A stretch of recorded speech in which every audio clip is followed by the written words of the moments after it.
السلام عليكم ورحمة الله وبركاته. هو يعني ايه ظاهرة النينيو او القبة الحرارية؟ وهو ليه الجو حر قوي كده الصيف ده عام 2023 عن اي صيف تاني قبله؟ وليه الظاهرة اللي بتحصل باستمرار اتقلبت لكارثة ممكن تموت ملايين من الناس؟ النهاردة هجاوبك على الاسئلة دي. وايه معنى ظاهرة النينيو وظاهرة النينيا؟ اهلا بيكم في معلومة على الماشي. لو اول مرة تشوفنا سبسكرايب للقناة، لايك للفيديو علشان يوصلك كل جديد.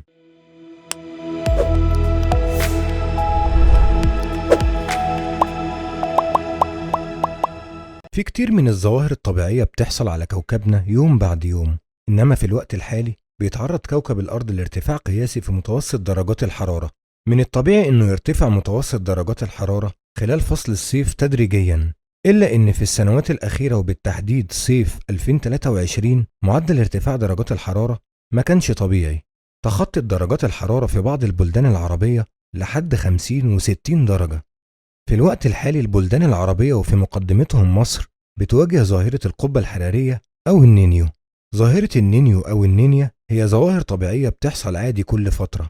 بيرجع أصل تسمية الكلمتين دول للغة الأسبانية، ومعنى نينيو يعني المولود الصغير، ومعنى نينيا المولودة الصغيرة. صيادين السمك في دولة بيرو والإكوادور هم السبب في التسميات دي، بسبب وقوع الدولتين جنوب خط الاستواء وإن ليهم سواحل على المحيط الهادي. كان من الطبيعي إنهم يلاحظوا تقلبات درجة حرارة المياه في المحيط بكل سهولة. لما كانوا الصيادين بيلاحظوا انخفاض في درجة حرارة المياه وزيادة في الأمطار كانوا بيسموا الظاهرة نينيا، ولما كانوا يلاحظوا ارتفاع في درجة الحرارة وممكن يوصل لسخونة المية كانوا بيسموها نينيو. يعني لو كانت المية سخنة يبقى نينيو، أما لو باردة يبقى نينيا. في الوقت ده الصيادين كان همهم كله على الأسماك والصيد وبس، وكانوا الصيادين بيحاولوا يلاحظوا تقلبات درجات الحرارة لأن الأسماك كانت بتموت وبتهرب في ظاهرة النينيو بسبب انعدام الرياح المحملة بالغذاء وارتفاع درجات الحرارة.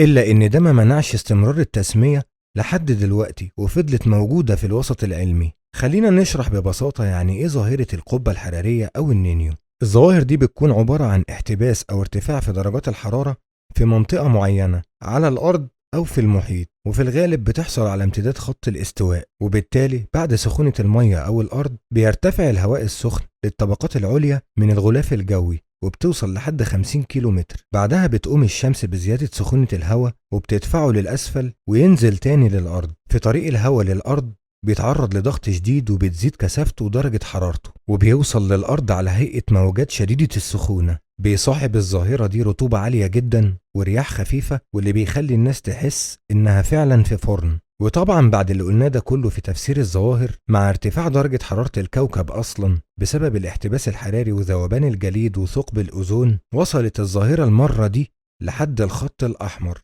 وارتفاع شديد جدا في درجات الحرارة ما حصلش في أي مرة قبل كده. ظاهرة النينيو بتشكل خطورة كبيرة مش بس على الإنسان، لكن لأنها لو استمرت لفترات طويلة قادرة على تدمير المحاصيل الزراعية وتبوير الأراضي. تغيير ارتفاع في معدل حرائق الغابات واللي بيكون خطير جدا على التوازن البيئي والحياة البرية. بعض المؤرخين ذكر إن زوال حضارات زي حضارة المايا كان سببها ظاهرة النينيو. في عام 1995 في الولايات المتحدة الأمريكية في ولاية شيكاغو مات أكتر من 700 شخص خلال 5 أيام بس بسبب ظاهرة النينيو. وبتحاول دول العالم دايما في الوقت الحالي على تبديل الوقود الأحفوري بالوقود الأخضر لتقليل انبعاثات الكربون، واللي هي السبب الرئيسي في الاحتباس الحراري وارتفاع درجة حرارة الكوكب. وبكده نكون وصلنا لآخر حلقتنا. لو عجبتك الحلقة اعمل لايك وسبسكرايب علشان يوصلك كل جديد، واشوفكم الحلقة الجاية.